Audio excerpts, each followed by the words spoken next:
wahai hamba-hambaku kalian semua sesat, ya, kecuali siapa yang aku berikan hidayah. Oleh karena itu mintalah petunjuk kepadaku, maka aku akan memberikan kepada kalian.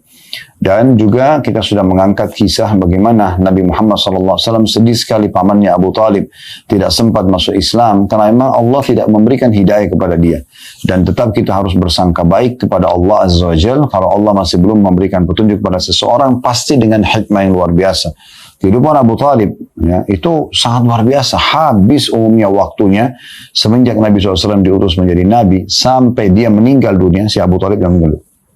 Dia terus memperjuangkan dan membela Nabi SAW dan dakwah Islam. Tapi subhanallah, di akhir hayatnya dia sendiri tidak mau mengucapkan syahadat. Dia tidak mau meraih hidayah itu. Maka Allah pun tidak memberikan kepada dia. Dan setelah dia meninggal dalam keadaan kufur, Nabi SAW sedih. Lalu Allah turunkan firman-Nya dalam surah Al-Qasas ayat 56, "Innaka la tahdi man ahbabta walakinnallaha yahdi man yasha." Sesungguhnya engkau tidak bisa, hai Muhammad, memberikan petunjuk pada siapa yang kau inginkan, tapi Allah berikan petunjuk pada siapa yang Dia inginkan. Dan juga sudah diberikan perumpamaan tentang bagaimana dua orang istri Nabi, ya, dua Nabi yang mulia, Nabi Nuh dan Nabi Lut alaihi wassalatu wassalam, dua orang istri mereka betul-betul di bawah naungan Nabi Allah, hamba Allah yang mulia. Tapi subhanallah mereka memang tidak mau mendengarkan nasihat-nasihat, maka Allah tidak berikan hidayah kepada mereka, dan Allah jadikan perumpamaan disebutkan di dalam Al-Quran di surah At-Tahrim ayat 10. Begitu juga dengan kisah anaknya Nabi Nuh, ya, yang tenggelam, disebutkan dalam surah Hud ayat 42-46, dan terus saja dijelaskan cukup banyak dalil-dalil, di antaranya yang terakhir kita bahas tentang ayahnya Nabi Ibrahim alaihissalam yang tetap menyembah berhala yang bernama Azar, walaupun Nabi Ibrahim adalah anaknya, anak kandungnya sebagai seorang nabi, dan terus berusaha dengan lemah lembut mendakwai ayahnya, tapi ayahnya tidak mau dengar. Subhanallah, karena dia menolak, menepis hidayah itu, maka Allah SWT pun menjauhkan dia dari petunjuk tadi. Baik, kita akan masuk teman-teman sekalian pada kesempatan ini poin keempat dari pondasi pendidikan dalam Islam, yaitu penulis mengatakan di halaman 14 bagian pegang bukunya, Anda adalah seorang hamba yang fakir dan miskin. Anda tidak memiliki daya upaya untuk diri Anda sendiri, apalagi untuk orang lain. Karena itu janganlah bersandar kepada diri Anda sendiri. Jangan mengandalkan kemampuan Anda. Jangan yakin kepada selain Tuhan Anda. Sebaliknya, serahkan urusan Anda kepadanya. N-nya besar kata ganti Allah. Bertawakallah kepadanya dan mohonlah pertolongan kepadanya. Sebagaimana Allah subhanahu wa ta'ala telah berfirman dalam masalah ini di surah Al-Ma'idah ayat 23. Wa 'alallahi fatawakkalu in kuntum mu'minin. Dan kepada Allah lah kalian harusnya bertawakal atau menyerahkan hasil urusan kalian jika kalian benar-benar orang-orang yang beriman. Nanti kita akan lanjutkan paragrafnya. Saya coba masuk kepada syarah dulu di sini atau penjelasan. Teman-teman sekalian, yang banyak menyesatkan manusia, akhirnya menyimpang dari agama Allah subhanahu wa ta'ala, menyimpang dari jalan hidayah, menyimpang dari jalan yang jalan kebenaran, karena mereka menganggap kehebatan dirinya, membesarkan kehebatan dirinya, seakan-akan dialah. Ya. Contoh kasus dalam Al-Quran diceritakan Qarun, tadinya orang miskin dari kaumnya Nabi Musa alaihi salatu wassalam, kemudian dia mohon pada Nabi Musa agar didoakan kepada Allah supaya Allah bukakan pintu rezeki. Lalu Allah berikan dia sedikit ilmu, dia bisa mengolah emas sampai dia menjadi seorang pengusaha yang sangat sukses. Setelah itu Nabi Musa AS utus kepadanya agar ditagihkan zakat, ya. Dia tidak mau keluarkan. Bahkan dia konspirasi sama Fir'aun untuk mencelakakan Nabi Musa AS. Dan dia memfitnah Nabi Musa seakan-akan Nabi Musa hanya ingin mengambil harta dia saja. Akhirnya Allah tenggelamkan dia dengan harta-hartanya. Waktu diingatkan, ini adalah harta yang Allah amanahkan. Tidak, ini dari hasil kerja saya. Ini adalah upaya saya. Ini adalah ilmu pengetahuan saya. Akhirnya Allah SWT hinakan dia. Mirip juga dalam hadis yang sahih disebutkan tentang 3 orang yang diuji oleh Allah Subhanahu Wa Taala. Yang satu botak, yang satu kena penyakit kudis ya di kulitnya, dan yang satu lagi buta matanya. Maka ketiga orang ini diceritakan oleh Nabi SAW dalam hadis yang sahih. Mereka merasa selalu terhina, ya. Yang botak selalu dihina dengan kepalanya tidak tumbuh rambut, yang kulitnya kena kudis dan penyakit kulit, semua orang menjauh dari dia. Yang buta kadang-kadang ya dikerjain oleh orang dan juga biasa ditipu oleh orang, dia transaksi dikembalikan uang tidak sesuai dengan hak dia misalnya. Maka ketiga orang ini terganggu sekali dengan kondisi mereka. Allah Azza wa Jalla kata Nabi SAW mempertemukan mereka dengan satu sosok malaikat. Lalu malaikat ini menjadi manusia dan menanyakan masing-masing, ada apa dengan kamu? Ditanyalah orang yang botak, dia mengatakan saya selalu terganggu dengan kepala saya yang botak. Apa yang kamu harapkan? Saya sangat berharap agar rambut saya tumbuh. Maka malaikat tersebut pun mengatakan, engkau akan diberikan rambut yang tumbuh. Ya. Kemudian tumbuhlah rambut orang tersebut. Ya. Kemudian dikatakan kepada dia oleh malaikat tersebut, apa harta yang paling kau sukai? Dia katakan, saya suka unta. Maka malaikat tersebut mengatakan, pergilah ke belakang gunung atau bukit, yang ada bukit di sana, engkau akan temukan sepasang unta dan terimalah, kembang biakanlah. Akhirnya orang tersebut pergi, dia temukan dan itu menjadi milik dia. Akhirnya dia punya peternakan unta yang sangat besar dan menjadi kaya raya di tengah-tengah masyarakatnya. Kemudian yang kedua juga ditemui oleh malaikat yang kena penyakit kulit, lalu ditanya, ada apa dengan kamu? Dia bilang, saya selalu terganggu dengan kulit saya yang rusak. Setiap orang melihat saya pasti akan menjauh. Tidak ada yang berani mendekat dengan saya karena takut tertular. Lalu apa yang kau harapkan, kata malaikat? Dia bilang, saya berharap sembuh penyakit ini, supaya orang tidak hina lagi saya. Maka disembuhkan dengan izin Allah Subhanahu wa taala. Mereka mengatakan, kau akan sembuh. Setelah dia sembuh, dia gembira sekali. Lalu kata malaikat, harta apa yang kau paling suka? Dia bilang, saya paling suka sapi. Ya, kata malaikat, pergilah ke belakang bukit ini, kau akan temukan ada sepasang sapi yang bisa kau kembangkan. Maka dia pun mengembangkan sampai menjadi orang paling kaya raya juga di tengah-tengah komunitasnya dia. Kemudian orang buta juga sama, didatangi oleh malaikat, lalu malaikat bertanya, ada apa denganmu, apa yang mengganggumu? Dia mengatakan, penglihatan saya. Saya berharap sekali memiliki penglihatan normal, seperti orang bisa melihat apa saja yang saya inginkan. Maka malaikat mengatakan, aku akan mendapatkannya, dan matanya sembuh. Dia pun sangat gembira. Lalu malaikat menanyakan kepada dia, harta apa yang paling kau suka? Dia bilang, domba. Lalu kemudian malaikat mengatakan seperti dua temannya tadi, pergilah ke belakang bukit ini, engkau akan temukan dua pasang domba, kembangkanlah. Maka orang itu pun mengambil dan akhirnya menjadi orang terkaya juga di komunitasnya dia. Beberapa tahun setelah itu, Allah Azza wa Jalla ingin menguji ketiga orang ini. Allah Azza wa Jalla ingin menguji ketiga orang ini. Yang pertama, yang tadi kepalanya botak, didatangi oleh malaikat, namun menjelma seperti dia. Persis seperti dia dulu sebelum dia disembuhkan oleh Allah SWT. Kepalanya botak, dalam kondisi dia miskin, kemudian mengatakan, wahai Tuhan, saya seorang musafir, ya, tolonglah bantu saya dengan seekor unta saja, agar saya bisa melanjutkan perjalanan saya dan kehidupan saya. Maka dengan sombongnya, orang yang tadinya botak ini mengatakan, waktu orang itu mengatakan, tolong berikanlah dari harta seekor unta yang telah Allah amanahkan di pundak Anda. Maka dengan sombongnya dia mengatakan, tidak, harta ini bukan dari siapa-siapa, ini warisan saya. Ini adalah karena kemampuan saya dan seterusnya. Maka janganlah minta dari saya, pergilah, usahalah. Dia nolak untuk memberikan sedekah seekor unta, padahal dia waktu itu punya banyak sekali unta-unta yang dikembangbiakan dari dua pasang unta yang telah diberikan oleh malaikat tadinya. Walaupun dia tidak tahu kalau itu malaikat, ya, dia tidak tahu kalau itu malaikat yang awal memberikan kepada dia dua ekor unta, dan sekarang malaikat juga yang menjelma menjadi orang yang seperti dia. Maka tiba-tiba orang yang tadi menjelma atau seperti dia ini mengatakan, sepertinya saya mengenalmu. Bukankah kamu dulu juga botak seperti saya dan miskin? Kemudian Allah memberikan kepadamu sembuh. Lalu rambutmu tumbuh lebat seperti sekarang dan engkau diberikan dua ekor unta jantan dan betina yang kau kembangbiakan. Maka orang itu kaget. Ya, kenapa kok bisa? Ini kisah nggak ada yang tahu kecuali dia saja sama orang yang membantu di tengah jalan yang dia tidak tahu kalau itu malaikat. Maka dia tetap setelah merenung dia mengatakan, tidak, ini adalah harta saya sendiri. Maka malaikat yang menjadi manusia tadi yang mirip seperti dia, menjadi orang yang botak waktu dia sebelum dapat kekayaan tersebut, mengatakan, kalau memang kau dusta, semoga Allah kembalikan keadaanmu seperti dulu. Subhanallah, begitu malaikat itu pergi, orang yang tadi seperti dia botak pergi, maka tiba-tiba seluruh untanya kena penyakit dan mati tiba-tiba, serta rambutnya pun dia gugur. Maka dia pun menyesal karena kekufuran dia tadi, ya, bagaimana dia menganggap itu adalah kemampuan dirinya sendiri. Bahkan saking sombongnya sampai dia tidak mau bersedekah sedikit atau sebagian dari apa yang Allah amanahkan dari hartanya. Orang yang kedua juga didatangi oleh malaikat yang menjelma seperti dia, kena penyakit kudis, kena penyakit kulit, kemudian datang kepada dia lalu mengatakan, tolonglah saya seorang musafir dan saya butuh diberikan dari sebagian harta yang Allah amanahkan di pundak Anda, seekor sapi saja untuk saya melanjutkan perjalanan dan melanjutkan kehidupan saya. Maka orang itu mengatakan, kenapa kau tidak bekerja, malah menghardik orang yang minta-minta ini. Lalu kemudian dia mengatakan, pergilah, saya tidak akan memberikan kepadamu. Maka orang yang tadi menjelma, malaikat menjelma jadi orang yang kena penyakit kulit ini mengatakan, sepertinya saya mengenal kamu. Bukankah kamu dulu juga seperti saya kulitnya? Dan akhirnya Allah sembuhkan dan Allah berikan engkau 2 pasang ekor sapi. Ya, jantan dan betina engkau kembangkan. Ya. Maka orang ini kaget. Kok bisa ada yang tahu? Sebenarnya bagi dia adalah ini hanya dia sama orang yang sempat menjelma jadi orang yang menjelma jadi malaikat yang awal menyembuhkan penyakit dia dan memberikan dia 2 ekor sapi. Maka dia tiba-tiba mengatakan, tidak, ini adalah harta saya, warisan saya, ini kepintaran saya dan segala macam. Maka malaikat yang menjelma jadi manusia yang kulitnya bermasalah itu mengatakan, kalau engkau berdosa, semoga Allah kembalikan keadaan kamu. Maka kejadiannya sama dengan kejadian yang pertama tadi.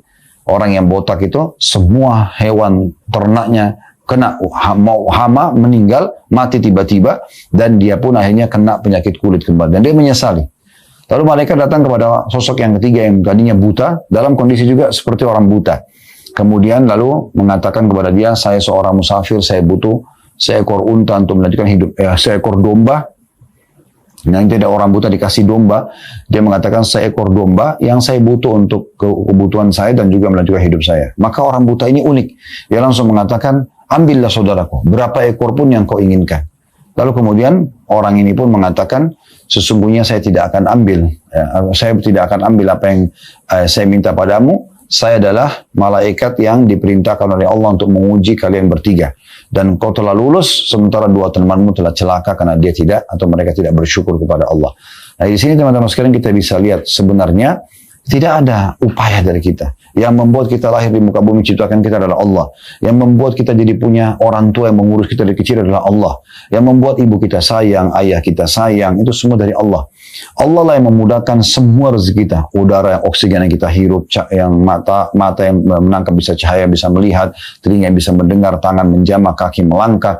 Allah lah Azza wa Jalla yang memudahkan kita akhirnya memiliki pakaian yang diberikan oleh orang tua. Kita bisa masuk di jenjang pendidikan sampai kita mengetahui banyak ilmu pengetahuan walaupun itu sangat kecil di mata Allah Subhanahu wa taala ilmunya, sampai akhirnya kita menjadi seorang yang tamat SMP, SMA atau sarjana dan kita mulailah punya pendapatan yang bisa membuat roda kehidupan kita berjalan. Semua ini Allah Azza wa Jalla yang memudahkan. Maka jangan pernah menganggap ini karena potensi diri saya. Tapi bagaimana kita mengatakan Allah lah yang mengamanahkan, Allah lah yang menitipkan. Ini salah satu pondasi pendidikan yang sangat baik. Jadi makin tinggi pendidikan kita, maka makin kita merendah. Jadilah seperti ya kata mutiara yang ada di negeri kita tercinta ini, yaitu jadilah seperti padi, kalau dia makin berisi maka makin menunduk. Bukan orang menjadi doktor, profesor atau menjadi seorang pedagang yang sukses kemudian dia terlihat sombong ya. Tapi dia harus menjadi orang yang paling lembut, paling baik dengan keluarganya, dengan orang-orang terdekatnya. Tidak terlihat dia menunjukkan kesombongan karena dia tahu semua itu adalah amanah yang diberikan oleh Allah Subhanahu wa taala. Nah, ini yang diingatkan di poin keempat. Makin kita merendah diri di hadapan Allah Subhanahu wa taala sesuai dengan hadis Nabi SAW riwayat Bukhari, man tawadha'a lillahi rafa'ahu Allah. Sampai merendah karena Allah, maka Allah akan tinggikan derajatnya. Jadi makin kita justru merendah, ya tidak sombongkan diri, walaupun di depan mata kita orang yang mungkin lebih kurang secara fisik, paras wajah, pendidikan, harta, dan segala macam. Hati-hati menganggap remeh para orang-orang yang di bawah naungan Anda, mungkin pembantu rumah tangga, mungkin sopir, mungkin staf di kantor, mungkin bawahan Anda di satu unit yang sedang Anda pimpin misalnya, karena Allah Azza wa Jalla yang telah menjadikan mereka itu justru mau mendampingi Anda. Ya, sebagaimana Nabi SAW mengatakan, bertakwalah kalian kepada Allah SWT, kepada para pembantu kalian atau orang yang membantu kalian, karena Allah yang telah memudahkan mereka untuk memenuhi kebutuhan-kebutuhan kalian. Jadi jangan sampai kita anggap remeh pembantu kita, walaupun dia hanya mengambilkan segelas air, memasakkan misalnya satu masakan atau mencucikan baju. Allah yang membuat dia datang dan mengerjakan itu semua. Dan Allah yang memudahkan juga ide kita untuk mencari seorang pembantu rumah tangga. Allah yang memudahkan kita punya income untuk membayar gajinya. Allah Azza wa Jalla yang mengatur semua itu. Jadilah hamba-hamba Allah yang tawadhu, yang merendah, yang mengetahui ini semua nikmat Allah dan saya tidak punya apa-apa. Terbukti kita lahir di muka bumi nggak punya apa-apa, kita pun meninggal tidak akan membawa apa-apa. Semuanya akan ditinggal. Jadi semua ini adalah kemudahan dari Allah Subhanahu wa taala. Dan kita harusnya mengikuti firman Allah SWT dalam surah Hud ayat 88 yang Allah ajarkan kepada kita. Ucapan ini, wa ma taufiqi illa billah alaihi tawakkaltu wa ilaihi unib. Dan tidak ada taufik bagiku melainkan dengan pertolongan dari Allah. Maksudnya tidak mungkin saya bisa kerjakan semua ini, tidak mungkin semua ini termudahkan buat saya, kecuali taufik atau pertolongan dari Allah. Hanya kepada Allah aku bertawakal, menyerahkan semua hasil usahaku, dan hanya kepadanya lah aku juga akan dikembalikan. Maksudnya aku juga akan kembali kepada pemilik yang sebenarnya, yaitu Allah subhanahu wa ta'ala.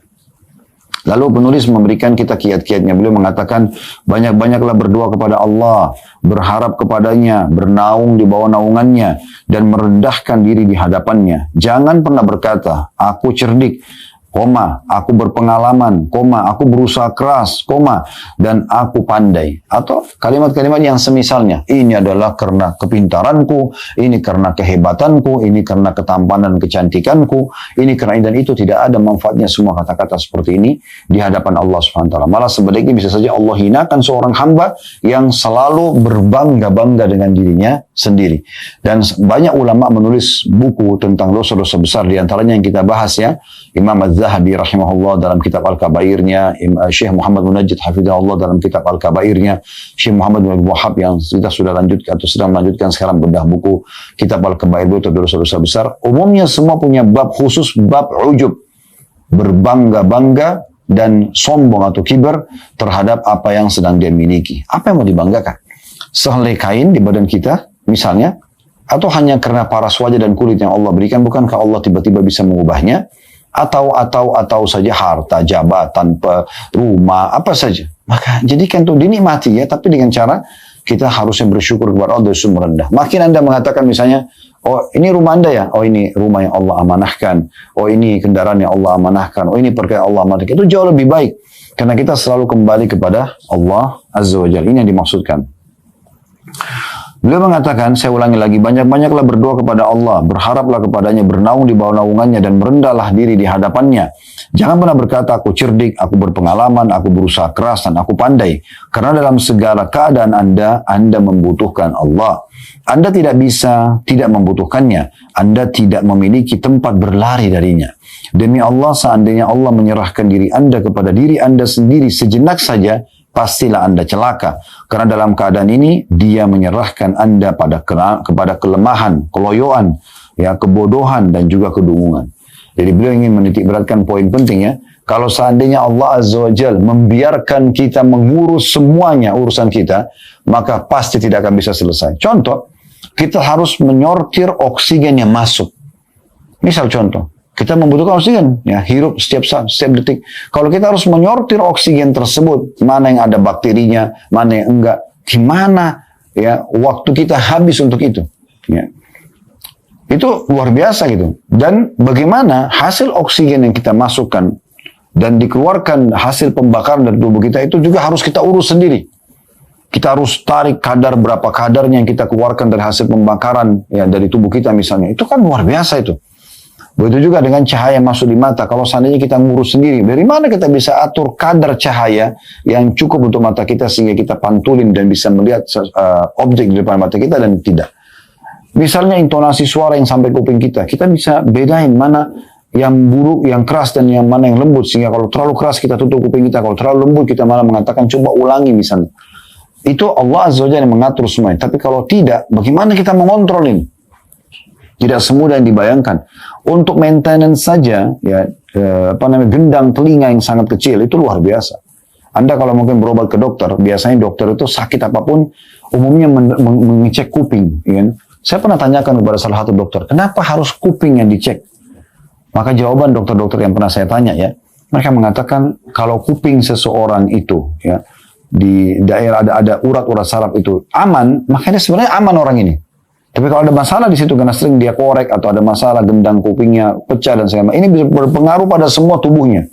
Makanya selalu dicek dengan pakai senter atau itu untuk mengetahui saya. Itu contohnya. Bayangkan kalau kita harus memaintenance gendang kuping kita setiap saat. Bagaimana rumitnya itu? Ya, kita harus mengurus semua urat saraf mata kita. Kita harus mengurus ya setiap helai bulu hidung kita misalnya. Kita harus mengurus semua urat saraf yang menggerak motorik tangan kita, kaki kita, kemaluan kita. Ya, kita harus mengurus semuanya, makanan yang masuk ke dalam tubuh kita, mana yang dibutuhkan jadi nutrisi, mana yang harus jadi kotoran. Selama ini kan kita selalu dimanjakan. Makan, kita cuma rasa, oh iya manis ya, oh enak ya, selesai. Setelah itu, yang mengatur, saya pernah nonton sebuah cuplikan, pendidikan ilmiah yang sangat luar biasa ya. Digambarkan tubuh manusia ini seperti satu pabrik yang sangat besar, memiliki banyak sekali lift-lift. Dan petugas-petugas itulah sel-sel kita. Kalau masuk makanan, Anda makan misalnya satu gigit apel atau buah lah secara umum, atau Anda makan nasi sama lauknya segala macam. Anda kan cuma rasa di ujung lidah ya. Begitu lewat ukuran sepertiga jari kita saja di tenggorokan, kita sudah tidak urus lagi. Yang mana jadi nutrisi, yang mana zat besi, yang mana vitamin B, yang mana vitamin ini, yang mana itu. Dan yang tidak dibutuhkan dikuras menjadi kotoran. Kemudian sistemnya luar biasa, kita mules harus dibuang. Kalau enggak akan jadi penyakit buat kita. Ini kalau kita urus sendiri, rumitnya luar biasa. Bagaimana kalau Allah Azza wa Jalla biarkan kita urus semuanya itu? Kita ini sangat lemah, tidak punya apa-apa sama sekali. Bahkan pada saat kita ngantuk, kita nggak bisa tahan ngantuk kita. Kita bersin saja nggak bisa tahan bersin tersebut. Misalnya, karena lemahnya manusia. Oleh karena itu jangan pernah merasa bangga dan sombong dengan diri kita. Kalau orang lain sombong, itu terserah urusan dia. Tapi kita jangan ikut-ikutan. Ingat, jangan balas keburukan dengan keburukan. Karena kalau kita balas kesombongan orang, kecongkakan orang, ya, apalah berbangga diri dia, atau ujub dalam bahasa agama kita, maka dia berdosa, kita berdosa. Untuk apa? Kita tetap yakin kepada tauhid kita kalau kita memiliki Allah Azza wa Jalla yang mengatur semuanya, dan yakinlah kita dan seluruh apa yang kita miliki adalah milik Allah Subhanahu wa taala. Selalulah merendah kepada Allah Subhanahu wa taala, maka Allah akan berkahi apa yang telah diberikan kepada kita. Dan di antara doa yang selalu diamalkan oleh Nabi sallallahu alaihi wasallam di penutupan poin nomor 4 dalam pondasi pendidikan ini, yaitu hadis riwayat ya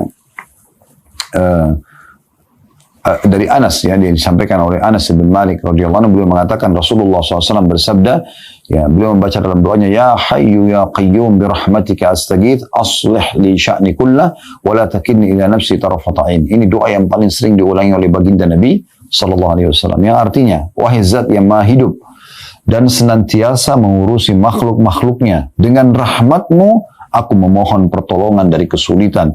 Perbaikilah segala urusanku, alilah semua urusanku, dan janganlah engkau menyandarkanku kepada diriku sekejap pun. Jangan engkau membiarkan aku mengambil keputusan sendirian. Ini doa sering diucapkan oleh Nabi sallallahu alaihi wasallam. Ya hayyu ya qayyum, wahai zat yang maha hidup dan terus menerus mengurus makhluknya, ya. Birahmatika astaghith, dengan rahmatmu aku minta pertolongan. Aslih li sya'ni kullah, perbaiki semua perkaraku, semua urusanku. Wala takilni ila nafsi tarfata ain, dan jangan biarkan aku mengambil keputusan sendirian walaupun sekejap mata. Nah, berarti menandakan memang kita disuruh bergantung kepada Allah Azza wa Jalla. Dan ini Nabi SAW menjadikan sebagai doa rutin beliau agar hanya menggantungkan semuanya kepada Allah Subhanahu wa taala. Tentu ini tidak menepis kita harus ikhtiar, berusaha, ya. Tapi tetap kita selalu menghubungkan itu dengan tauhid kita kepada Allah Subhanahu wa taala. Pondasi yang kelima, di halaman 16 ya lanjutannya, kata penulis, orang berakal tidak meragukan atau bahkan pembantah sekalipun tidak menyangsikan pentingnya teladan yang baik di segala bidang kehidupan. Pondasi pendidikan yang kelima adalah cari tauladan, ya. Medan hidup pertama adalah diri Anda. Bila Anda mampu atas diri Anda, maka Anda lebih mampu dan kuasa atas selain Anda. Karena itu perbaikilah diri Anda terlebih dahulu. Semoga dengan itu Allah memperbaiki rakyat Anda dan juga orang-orang yang berada dalam tanggung jawab Anda. Sebab bila mereka sampai mendengar sesuatu berlawanan dengan apa yang Anda lakukan, maka terjadilah ketimpangan, kesalahan menjadi besar. Bagi mereka agama hanya sekedar slogan di bibir saja, kalimat-kalimat hampa yang tidak berdampak apapun dalam hidup, tidak berefek apapun dalam kenyataan. Jangan melarang sesuatu sementara kamu melakukan yang sepertinya. Malu besar atasmu manakala kamu berbuat dosa besar. Ya. Sebagaimana Allah Subhanahu wa taala berfirman di dalam surah Hud ayat 88, "Wa ma uridu an ukhalifakum ila ma anhaakum an in uridu illa al-islaha mastata'tu ma taufiqi illa billah alaihi tawakkaltu wa ilaihi unib." Dan aku tidak ingin menyelisih kalian dengan mengerjakan apa yang aku larang kalian lakukan. Aku tidak bermaksud kecuali mendatangkan perbaikan semampuku. Dan tidak ada taufik bagiku melainkan dengan pertolongan Allah. Hanya kepada Allah lah aku bertawakal dan hanya kepadanya aku akan kembali. Di poin nomor 5 ini kita masuk ke dalam syarahnya. Di sini penulis yang beratkan adalah bagaimana kita membenahi diri kita dan kita agar bisa menjadi suri tauladan bagi orang lain, ya contoh bagi orang lain. Kita mulai pembenahan diri kita. Kapan kita sudah mulai membenahi diri kita, mendekatkan diri kepada Allah SWT maksimal, kita maksimal mengerjakan semampu kita sebagai manusia dalam pendidikan, dalam menata pengalaman hidup, ya, memperbaiki kesalahan, menyempurnakan kekurangan. Semua ini akan membuat nanti kita sudah punya ya pondasi-pondasi yang kuat untuk memberikan masukan kepada orang lain. Dan ini salah satu kantong pahala dalam Islam, ya. Di saat kita misalnya bisa menjadi contoh yang baik dan tauladan bagi orang lain, itu akan luar biasa, ya. Tentu untuk membentuk ini juga kita butuh tauladan yang lainnya, ya. Dan tauladan yang paling baik adalah Nabi SAW, di mana Allah menyebutkan dalam surah Al-Ahzab, surah nomor 33 dalam Al-Quran, laqad kana lakum fi rasulillahi uswatun hasanatun liman kana yarjullaha wal yawmal akhir wa dzakarallaha katsira. Sesungguhnya pada diri Rasulullah Muhammad SAW ada suri tauladan yang baik. Ciplak hidupnya, cara makannya, cara minumnya, cara tidurnya, berpakaian, berumah tangga, bersahabat, bertransaksi jual beli, bermasyarakat, bersosial, ya, ekonomi, kemudian politik, segala macam hal, maka kita jadikan beliau sebagai suri tauladan kita. Dengan itu kita akan mirip dengan dia, karena buah tidak akan jauh dari pohonnya. Nah, dengan itu juga kita bisa menjadi contoh bagi orang lain tentunya. Dan ini yang diperintahkan oleh Allah Subhanahu Wa Taala. Sungguh pada diri Rasulullah Muhammad SAW suri tauladan yang baik bagi orang yang ingin bertemu dengan Allah di hari kiamat, yang ingin masuk dalam surga, dan juga ingin berzikir kepada Allah dengan zikir yang banyak. Jadi selalulah gunakan akal sehat Anda untuk mempelajari pribadi-pribadi unggul. Di antaranya yang paling berat adalah pribadi Nabi SAW, disusul dengan pribadi para nabi-nabi yang lain, kemudian para sahabat Nabi Ridwanullah alaihim. Anda ambil pelajaran dari kehidupan mereka, pengalaman mereka, bagaimana mereka menata hidup, bagaimana mereka membagi waktu, mana untuk Tuhannya, mana untuk keluarganya, mana untuk pekerjaannya, mana untuk kehidupan sosialnya. Semua itu terbagi dengan baik. Nah, setelah itu Anda bisa menjadi suri tauladan yang baik. Nah, ini pondasi pendidikan. Karena memang akan sangat sulit sekali teman-teman sekalian kita menjadi menanamkan pendidikan yang baik buat diri kita dan lingkungan kita, sementara kita sendiri tidak menguasai sebuah bidang atau kita tidak memang punya tauladan yang baik sehingga kita bisa terapkan dalam hidup kita apa yang kita bisa dapatkan dari pengalaman hidup dan juga kita ajarkan kepada orang lain. Apalagi kalau kita hanya teoritis saja, hanya sekedar ngomong dan tidak pernah tahu atau tidak mengamalkan, bahkan perintahkan orang sholat kita sendiri tidak sholat, gitu kan? Makanya beliau mengangkat itu potongan perkataan syair, ya. Janganlah melarang sesuatu sementara kamu melakukan yang sepertinya, malu besar atasmu manakala kamu berbuat dosa besar. Nah, ini yang dititik beratkan di pondasi yang kelima. Intinya kita menjadi tauladan bagi orang lain, tapi dengan cara dua. Yang pertama tentunya kita mencari tauladan yang terbaik, yaitu Nabi Muhammad SAW dan para nabi-nabi, juga para sahabat Nabi Ridwan Alim. Yang kedua, kita membekali diri kita dengan ilmu dan pengetahuan yang cukup, ya, dan kita menjadi seorang yang praktisi dalam kehidupan kita. Jujur misalnya, amanah misalnya, tanggung jawab misalnya, hubungan kita sama Allah baik, hubungan sama makhluk baik, maka itu akan sangat baik dalam pondasi pendidikan. Kemudian selanjutnya pondasi yang keenam, butuhnya kelembutan. Itu pendidikan, butuh kelembutan, ya, bukan teledor, tapi kelemah lembutan dalam menyampaikan, ya. Sebagaimana beliau mengatakan kelembutan itu seperti pisau, memotong tanpa sakit. Kelembutan adalah nikmat besar yang berdampak terhadap jiwa-jiwa mulia yang tidak dapat dilakukan oleh kekerasan dan kekasaran. Ya, banyak orang subhanallah karena dia biasakan dirinya selalu dengan kekerasan dan kekasaran sampai apapun semuanya serba kasar.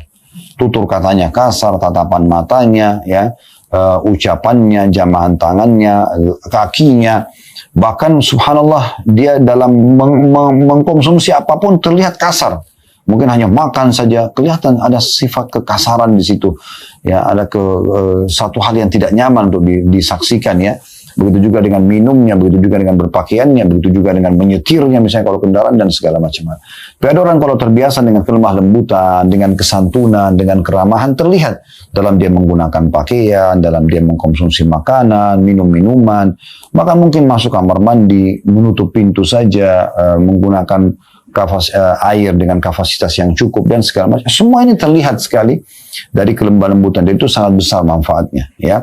Dan ini beliau mengatakan justru itu kelembutan itu ibarat seperti pisau memotong tanpa sakit. Ya, kelembutan adalah nikmat besar yang berdampak terhadap jiwa-jiwa mulia yang tidak dapat dilakukan oleh kekerasan dan kekasaran. Allah Ta'ala berfirman menyebutkan nikmatnya kepada nabinya Muhammad SAW yang dia utus sebagai rahmat bagi alam semesta. Dalam firman-Nya dalam surah Al-Imran ayat 159, "Fabima rahmatin minallahi linta lahum walau kunta faddan ghalidhal qalbi lam faddu min hawlik." Al-ayat. Maka berkat rahmat Allah lah engkau wahai Nabi, maksudnya Muhammad sallallahu alaihi wasallam, berlaku lemah lembut terhadap mereka. Sekiranya engkau bersikap keras dan berhati kasar, tentulah mereka semua akan menjauh dari sisimu atau dari sekitarmu. Andai saja teman-teman sekalian, kita selalu setiap ngomong apapun, walaupun tegur sapa terdengar nada yang tinggi, tidak ada kelembutan di situ. Pastikan orang semua akan menjauh. Orang mungkin hanya menyelesaikan hajatnya, kemudian dia tidak akan berteman sama kita lagi. Berapa banyak suami yang sangat kasar, istri yang sangat kasar, teman sangat kasar, atasan sangat kasar, pemimpin sangat kasar misalnya, atau panglima perang mungkin ya kasar, membuat orang jauh dari mereka. Mereka tidak sadar kalau sebenarnya orang tidak nyaman. Tapi di saat mereka gunakan kelemah lembutan, mereka, dan itu sudah cukup walaupun menegur. Tapi dengan kelemah lembutan, dengan tutur kata yang santun, ditata dengan rapi, maka sudah cukup akan menjadi sebuah penyebab pendidikan itu sampai, target pendidikan itu sampai, target dakwah itu sampai kepada orang yang kita harapkan untuk mendengarkan itu. Bagaimana baginda Nabi SAW meluruskan orang yang kencing di masjid? Ini luar biasa. Sering kita dengarkan riwayat Bukhari ini, tapi subhanallah tidak akan pernah jenuh kita untuk mengulang-ulanginya. Waktu Nabi SAW lagi dulu dengan para sahabat, lagi ada pengajian di masjid, ada tiba-tiba orang nyelonong masuk, orang Arab Badui, karena dia terbiasa itu di padang pasir, langsung buka celana di depan orang tanpa merasa bersalah, kencing di masjid. Maka hampir satu masjid sahabat ingin mengeroyoki orang ini. Lalu kemudian Nabi SAW berikan isyarat agar mereka tenang, lalu Nabi SAW biarkan dia kencing dulu. Dibiarkan dia kencing. Ini kan butuh ketenangan jiwa. Orang yang penuh hatinya dengan kelembutan gitu ya. Karena Nabi SAW masih berpikir orang ini pasti tidak tahu. Kalau dia berakal dan dia tahu, tidak mungkin dia mau kencing di masjid. Setelah orang itu selesai, dia katakan kepada para sahabat, datangkan air untuk dihilangkan kencingnya, disiram. Karena waktu itu mereka masih belum menggunakan keramik atau granit ataupun marmer atau apapun yang kita gunakan sekarang. Tapi masih tanah. Sehingga bisa meresap ke tanah dan disiram air bagian atas, maka insya Allah akan hilang. Lalu Nabi SAW menyentuh orang itu dengan sangat lembut sambil mengatakan, ketahuilah ini adalah rumah Allah, tidak layak untuk perbuatan seperti ini. Kan Nabi bisa marahi dia kan? Ini kan kenapa kau kencing? Ini kan masjid, bukan tempat kencing. Dan dimarah-marahi dengan berbagai macam kosakata misalnya. Tapi Nabi SAW tidak boleh itu. Apa yang terjadi? Orang itu langsung mengatakan, ya Allah rahmatilah aku dan Muhammad, jangan rahmati yang lainnya. Karena dia merasa betul-betul luar biasa diingatkan oleh Nabi SAW. Berapa sahabat yang memberikan kesaksian tentang kelembutan Nabi SAW. Beliau mengatakan, seperti Anas bin Malik menjadi pembantu Nabi. Beliau mengatakan, saya bekerja 10 tahun jadi pembantu Nabi. Belum pernah Nabi SAW menanyakan kepada aku, kenapa kau lakukan, kenapa kau tidak lakukan. Nabi SAW cuma kasih instruksi, kemudian setelah itu dijalankan. Maka orang jadi dewasa. Nah seperti itu yang dimaksudkan dengan kelembutan yang luar biasa dari baginda Nabi Sallallahu Alaihi Wasallam. Tentu kita tidak tinggal diam dengan kebongkaran yang ada atau kesalahan, tapi tetap kita ingatkan dengan cara-cara yang baik, duduk, obrolin dengan baik, dengan santun. Toh juga tujuannya sama. Misalnya dia marah dengan dia lembut, tujuannya sama. Ada satu target yang ingin disampaikan. Tapi kelembutan akan lebih menyampaikan kepada hati seseorang untuk bisa menerima dibandingkan sifat kasarnya. Lalu diangkat oleh penulis hadis Nabi SAW yang mulia, diriwayatkan oleh At-Tabarani dalam Mu'jam Al-Kabir, dan ini disahihkan oleh Syalbani dalam silsilah hadis sahihah. Ada footnote nomor 9 di bawah ya. Di jilid 2 halaman di halaman 658 di nomor hadisnya 9422. Dari Ubaidillah bin Ma'mar radhiyallahu anhu, dia berkata Rasulullah sallallahu alaihi wasallam bersabda, "Ma'ata ahlul bait rifqa illa nafa'ahum wa la mana'uhu illa darrahum." Tidaklah sebuah keluarga diberikan kelembutan melainkan ia akan bermanfaat bagi mereka. Dan mereka tidak dihalang-halangi darinya, kecuali ia akan merugikan mereka. Maksudnya kalau kelembutan masih ada dari suami, dari istri, dari orang tua, kedua orang tua kepada anak, anak kepada orang tua, misal saudara pada saudaranya, mertua sama anak mantu, anak sama mertuanya, dan semualah anggota keluarga kita, ipar dan segala macam. Semua ini sampai kepada orang terdekat kita. Tidak ada kelembutan yang ada pada mereka, kecuali akan melahirkan kebahagiaan dan kebaikan buat mereka. Semua bisa terpecahkan, semua bisa berjalan dengan baik, karena semua dengan kelemah lembutan, gitu ya. Yang benar pun menegur dengan kelemah lembutan, yang salah pun meminta maaf dengan kelemah lembutan misalnya. Dan kata Nabi SAW, tidak ada satu keluarga yang diangkat dari mereka sifat kelemah lembutan, kecuali akan membahayakan buat mereka. Sedikit kasar, melotot, tutur kata yang tidak baik, cemberut, dan segala macam, tidak ada manfaatnya. Hanya akan mengganggu hubungan baik di antara satu sama yang lain di antara mereka.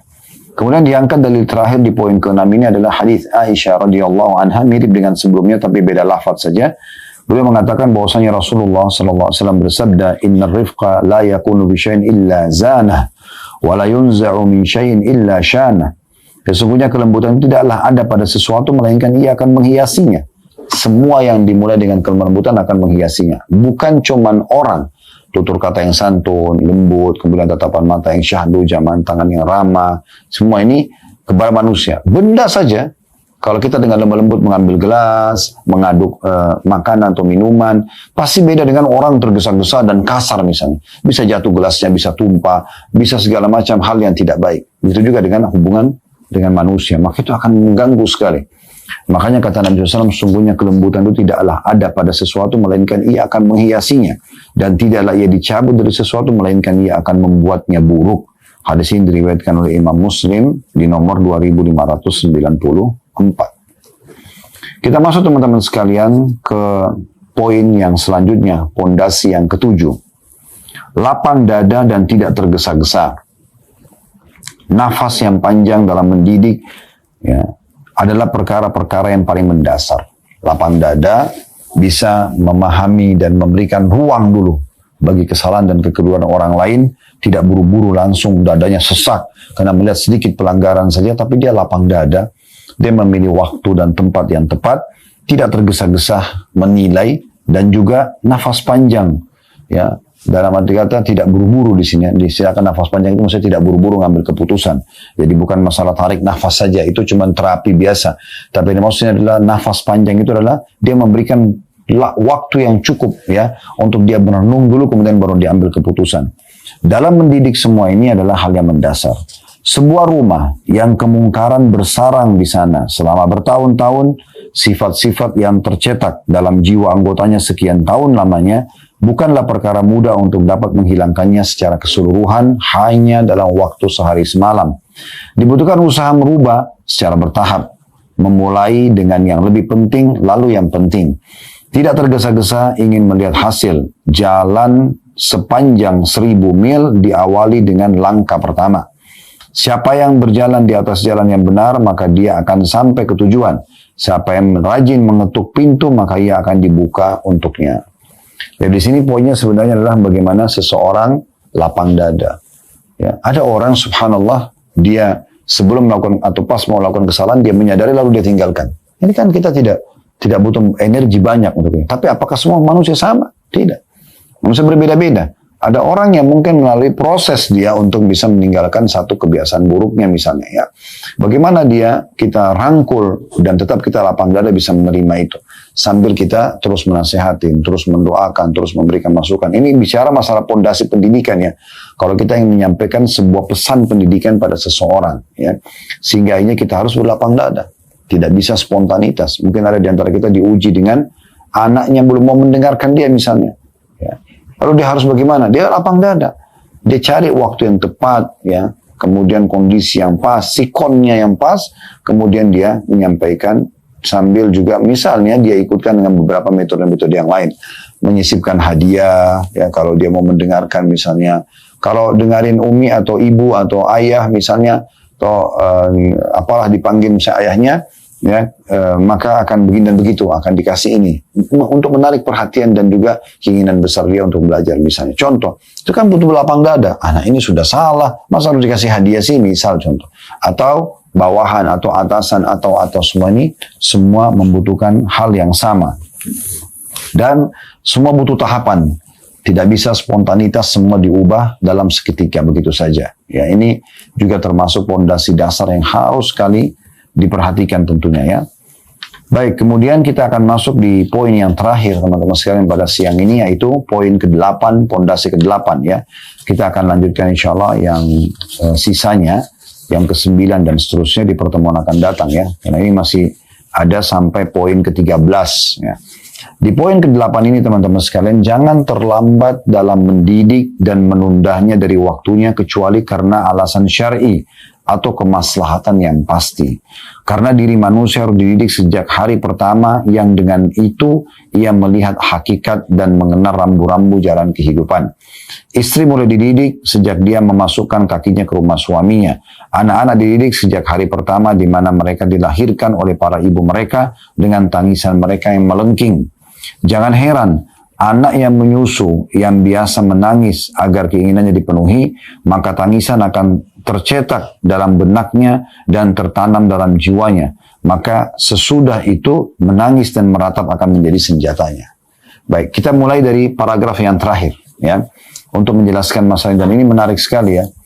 Kalau seandainya ada seorang ibu, dia punya bayi, dia selalu menjadikan tangisan bayinya sebagai sinyal baru dia nyusuin. Tidak pernah ada upaya dari dia untuk menyusui sang anak walaupun misalnya tanpa menangis. Sehingga dia membiarkan tangisan sebagai sinyal. Dan si anak pun menangkap, oh dengan nangis saya akan dikasih. Nah itu yang penulis ingin ditimbulkan dalam masalah pendidikan. Ini nanti akan mengganggu sekali pendidikan-pendidikan yang kita sampaikan ke depannya. Karena selalu harus ada sinyal itu. Ini jadi masalah ya. Anak-anak sebelum nangis kelaparan, kehausan, kalaupun dia sudah bukan bayi lagi, bukan nyusui lagi, sama. Kita sudah siapkan makan dan minumnya, kita sudah kenyangkan perutnya, sehingga tidak perlu harus dengan tangisan. Dan di saat pun mereka menangis karena minta sesuatu, mungkin karena dia lihat teman-temannya, ya, atau dia pernah menangis sekali, kemudian dengan tangisan kita buru-buru untuk memenuhi kebutuhan dia, lalu dia jadikan sebagai senjata. Kita harus berikan pemahaman. Lebih penting edukasi pendidikan daripada memberikan kebutuhan mereka. Kita sampaikan, jangan nangis nak, tunggu dulu, ya. Harusnya minta baik-baik. Nah, baru kemudian kita penuhi kebutuhan dia. Jadi dia bisa tangkap, oh ternyata saya bukan dengan menangis kok, saya harus dengan cara yang baik-baik. Misal contoh. Dan begitu seterusnya, ya. Begitu seterusnya. Kalau kita bicara orang dewasa, tidak bisa seseorang itu kalau mau minta sesuatu, ya, atau dia misalnya menunggu orang meminta baru dia memberi. Dalam bab sedekah, memberi itu tanpa orang minta adalah satu keutamaan yang besar sekali. Maka kita jangan tunggu orang lain minta baru kita kasih. Kecuali memang ada orang yang kita tidak kenal dan dia butuh, dia minta, boleh. Seorang suami memberikan nafkah istrinya, tidak harus tunggu. Dia istrinya harus mengingatkan, oh sudah tanggal 1, tanggal 30, tanggal 25. Dia sudah harus tahu sebelum sinyal permintaan ada, dia udah kasih. Karena itu hal yang ringan saja, kenapa nggak dilakukan misalnya? Kenapa harus melahirkan tanda kutip konflik dalam diri dia dan keluarga dia? Menunggu dulu, nanti kalau istri saya sudah minta baru saya kasih. Kenapa harus begitu? Kenapa harus misalnya menunggu seorang istri, nanti kalau suami saya bilang lapar baru kemudian disiapin makan? Kenapa nggak dari awal disiapin makan, toh semua manusia melalui masa lapar, dan jam-jam makan manusia sudah tahu, kan gitu. Betapa bahagianya seorang pasangan kalau dia belum minta, sudah dipenuhi kebutuhannya. Sudah ada semuanya, kan itu membuat kebahagiaan tersendiri. Sehingga dia merasa pasangannya punya loyalitas pada diri dia, kan gitu.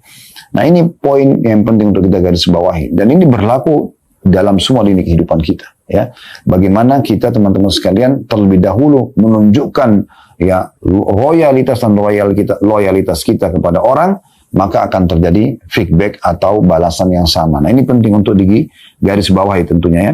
Kemudian itu di paragraf yang terakhirnya. Di paragraf yang sebelumnya belum mengingatkan satu hal penting ya di situ, jangan terlambat mendidik dan menundanya dari waktunya. Jadi segera disampaikan. Anak kita makan tangan kiri, tangan kiri, jangan ditunda. Langsung diingatkan, nggak boleh anak tangan kanan. Dia pindahkan tangan kiri lagi, ingatkan lagi, tidak boleh berhenti. Karena itu pendidikan itu dari awal dan dari bagaimana kita membiasakannya. Tadi sering juga seorang istri, bagaimana dari awal suami sudah menyampaikan, saya maunya begini, begini, begini, begini. Sang istri benar kalau tidak ada pelanggaran agama dia ikuti, selesai kan? Jadi selesai. Kenapa kita membiarkan dan menumpuk-numpuk ya masalah yang tidak perlu ada? Ada orang subhanallah menggunakan dalam kehidupan dia, baik rumah tangganya, pekerjaannya, kehidupan di masyarakatnya dengan manajemen konflik. Kenapa harus manajemen konflik? Saya waktu S2 dulu pernah menulis sebuah, saya dapat tugas kebetulan menulis tentang manajemen konflik di makalah. Dan waktu itu memang jurusan manajemen pendidikan ya. Tapi saya sempat bingung, apa sebenarnya judul manajemen konflik ini? Lalu saya kumpulkan banyak sekali referensi pada saat itu, ternyata ini salah satu sistem manajemen dikembangkan di Amerika di masa itu ya. Ini kita bicara tahun 2000-an ya. Waktu kami pertama balik tahun 99 bahkan ya. Waktu itu saya balik dari Madinah tahun 98, tahun 99 sudah masuk di S2-nya, sudah mulai kita menyusun makalah dan didiskusikan di kelas pada masa itu. Tapi yang jelas saya coba telusur, ternyata ini ada satu sistem manajemen yang dilahirkan oleh beberapa pemikir ekonomi di Amerika, menganggap salah satu sistem yang efektif dalam ekonomi adalah manajemen konflik. Apa maksudnya? Kalau dicontohkan di sebuah perusahaan, kalau pemilik perusahaan dalam teori manajemen ini, kalau pemilik perusahaan itu tidak melihat ada konflik yang terjadi di tengah perusahaannya, berarti perusahaan tidak sehat. Oleh karena itu pemilik perusahaan di sini sebagai owner, dia harus bisa melahirkan konflik tersebut dengan menguji, mengetes pegawainya dengan sengaja meletakkan dompet, uang, mengetes mereka apa mereka jujur atau tidak. Nah ini subhanallah, ada orang yang menerima mentah-mentah, bahkan ditarik dalam semua lini kehidupannya. Padahal sebenarnya dalam agama Islam ini dibantah, dan juga banyak pakar ekonomi di Amerika yang membantah itu. Ya, sehingga mereka tidak setuju dengan manajemen konflik. Kenapa kalau pegawai kita sudah jujur harus dites? Kenapa kalau istri suami kita sudah baik, kenapa harus dites? Nggak perlu dites. Kan gitu. Sudah cukup kita jalan secara zahirnya saja. Orang sudah baik ya selesai, gitu kan? Orang sudah melayani ya sudah selesai. Orang sudah peduli sudah selesai. Nggak usah mengatakan kamu tidak peduli, kamu tidak ini dan itu. Hanya sekedar mau mengetes saja. Untuk tidak ada manfaatnya untuk mengetes seperti itu. Kita hidup di alam real saja. Nah, seperti itu kurang lebih gambarannya. Jadi ini penting sekali sehingga rambu-rambu kehidupan kita jelas ya, batasannya dan juga jalan keluarnya. Ini mungkin yang kita bahas insya Allah dari poin keempat tadi sampai poin ke-8. Kedepannya kita akan lanjutkan insya Allah pondasi ke-9 sampai ke-13 ya. Dalam buku ini, dan insya Allah setelah itu baru kita masuk ke 100 ide untuk mendidik keluarga menjadi keluarga yang saleh.